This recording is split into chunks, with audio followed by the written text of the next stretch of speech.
Hello， 大家好，我是郑郑。特雷弗的作品讲了这么多，主要的几个作品都已经讲过了。我相信他的作品会给大家留下一些新鲜感、刺激，又或者是惊悚的感觉，更多的是脑洞创意。大家是不是意犹未尽呢？没关系的，这类恐怖艺术家最不缺的就是灵感，只是时间的问题。所以讲完今天的这期特雷弗的怪物之后，咱们会继续跟进他一些偏冷门的系列，所以大家先不要失望。今天咱们讲红房间里的人。在一个夜晚，一个房间里亮着非常刺眼的红光，一个人形生物倒挂在天花板上，而房间里却只有一把椅子，空空荡荡，属实诡异。这样的房间你敢去吗？那么这张图究竟意味着什么？这个人形生物又为何独立的倒挂在红房间里面呢？感兴趣的小伙伴，3连就非你们莫属了。今天带来特雷弗经典系列的最后一期，一个血腥诡异的红房间里的人。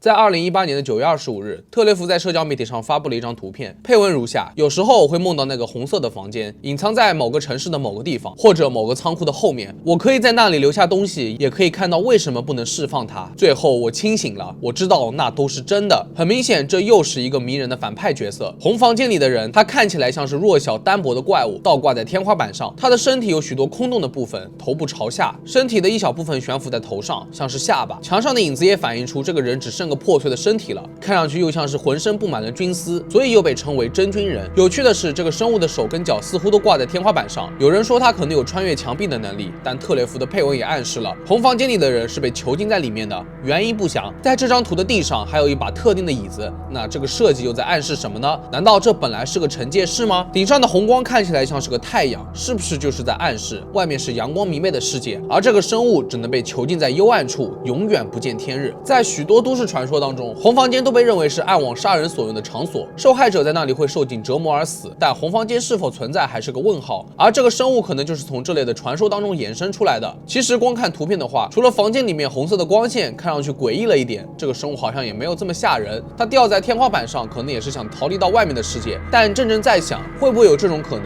地上的椅子是给无辜的受害者准备的，他们是被迫进入该房间，当做这个怪物的食物。不这样的话，他就会发狂，说不定到时候还会搞得天下大乱。但唯一能够确定的是，既然要被囚禁，那这个生物一定有很大的威胁，会给现实世界制造巨大的麻烦，甚至还可能会屠杀人类。而特雷弗梦到它，意味着这个生物还有闯入人类梦境的能力，想让人释放自己。但是特雷弗知道他是不怀好意的反派，所以选择永远都不释放他。郑郑也讲过不少特雷弗创作的生物了，这个红房间里的人可能是目前为止唯一一个这么憋屈的反派了吧？他完全被囚禁在房间里面，看上去什么都做不了。当被粉丝问到这个红房间里的人真的有这么糟糕的时候，特雷弗给的答案是肯定的，而且他仍然被囚禁在那里，不得不佩服特雷弗的脑洞。像他这样的艺术家，平时做梦肯定都是光怪陆离的，从中汲取了许多灵感创意。其实，在现实生活当中，特雷弗也坦言自己从未有过恐怖的经历，也没碰到过什么超自然现象，一切都源于他很小的时候做了一些恐怖的噩梦，开始就对恐怖艺术品的喜爱到了一发不可收拾的地步。他的父亲虽然被儿子非同寻常的兴趣吓了一跳，